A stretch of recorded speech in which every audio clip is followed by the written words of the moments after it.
the South Lane, there's a city way down on the river where the women are very pretty.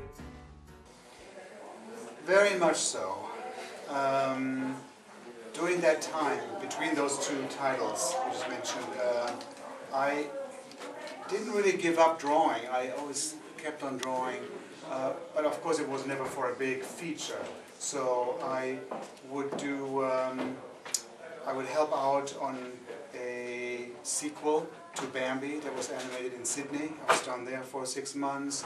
I would do a title sequence that would require some drawing, or even on my own time, I would go to the Los Angeles Zoo and still do drawing. I mean, what I'm trying to say is, once you draw, you're an artist, you can't just stop because the studio doesn't have any project. Your engine is still going, you know.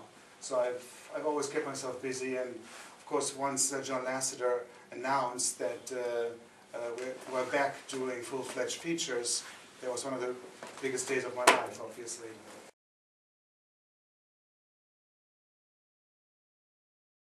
Well, the thing is, where hand-drawn animation right now, it's a specialty. It used to be the norm, because animation meant hand-drawn animation for TV or for the theaters, but now it seems to be a specialty because it seems like everybody is really doing CG animation. It is a little easier in CG to find artists who can do that type of work because you don't need to know how to draw very well. So, in order to draw, or to learn how to draw very well, it takes years and years and years and years, you know, to become good at it. Since that's gone, you can get kids out of art school and just teach them the tool. So it's a little easier accessible for people who want to get into the medium. I feel kind of good being in this specialty area right now. It kind of makes me feel special a little bit.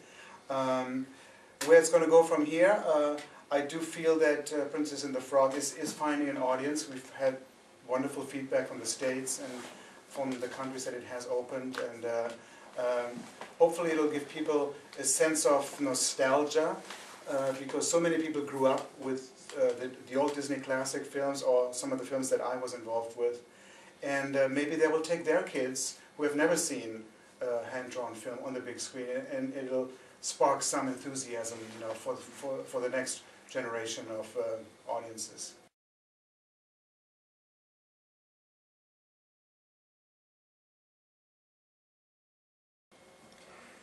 Well, the villains are the most expressive characters usually, because they motivate the story. They want things their way, not the way things are right now. They want things their way. And that always calls for a wider range of expressions and more intense type of acting than your prince or your princess will have. They just have to be nice and pretty and look good and, you know, fight the villain. So I always enjoyed the villains from that point of view. I'm not saying that CG animation can't do villains well. They can, but I think in pencil animation we have just a piece of paper in front of us, and there's absolutely no limits whatsoever in the choice of expressions. If I want to cheat something a certain way and have Mama Odis or Scar or whoever cheat come way out here for a grin, because that's the way I feel about it, then I can do that. I can do just about anything.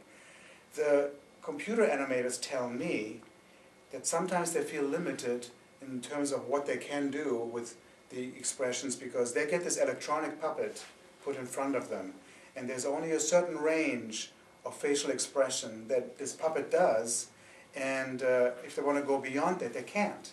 So it's a little bit limiting at this point. I know they're working on it to give their characters more range, but again, we have the ultimate range. We have a blank piece of paper. We can do anything we want. So I think that's, when it's done well, our characters feel very organic, and you can see that you can see the artist's hand on the screen, because it's a very personal way of expressing yourself.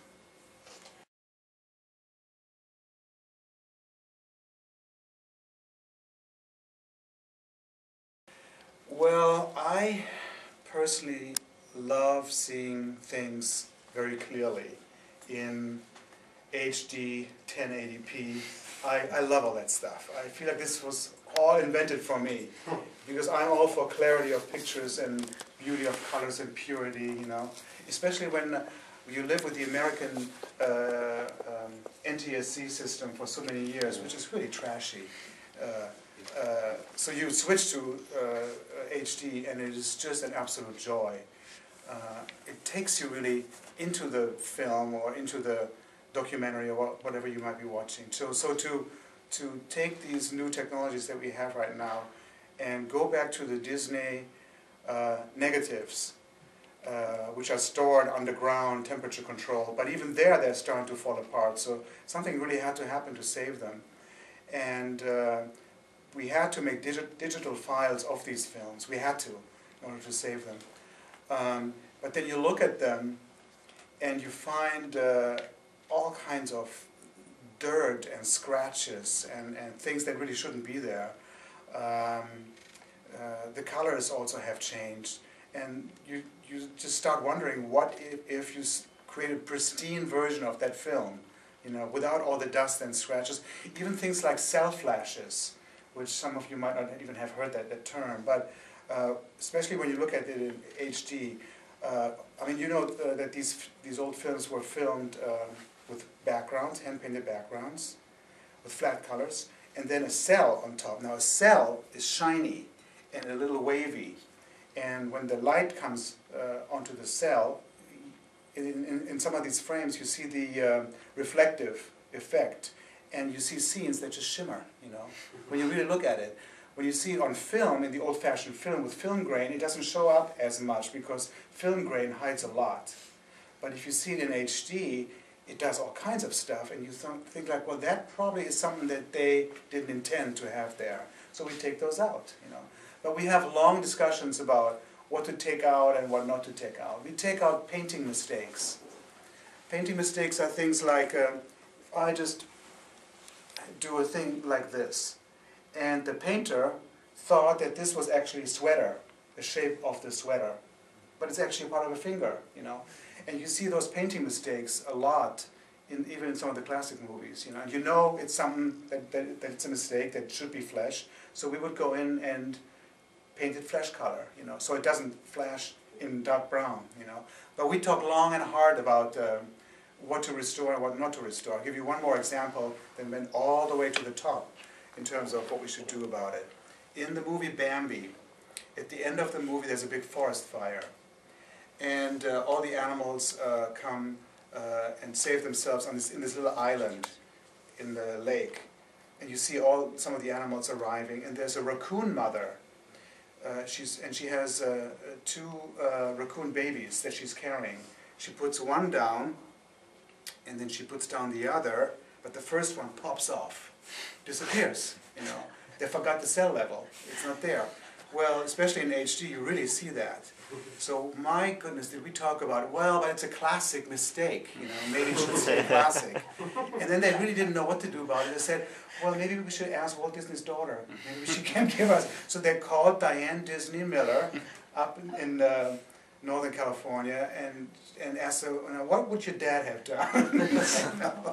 Would he have that raccoon back in there, or what would he have done? And she says, no, that's a big mistake. Dad would really want that changed and fixed, so we put that raccoon back in. So that's just one example.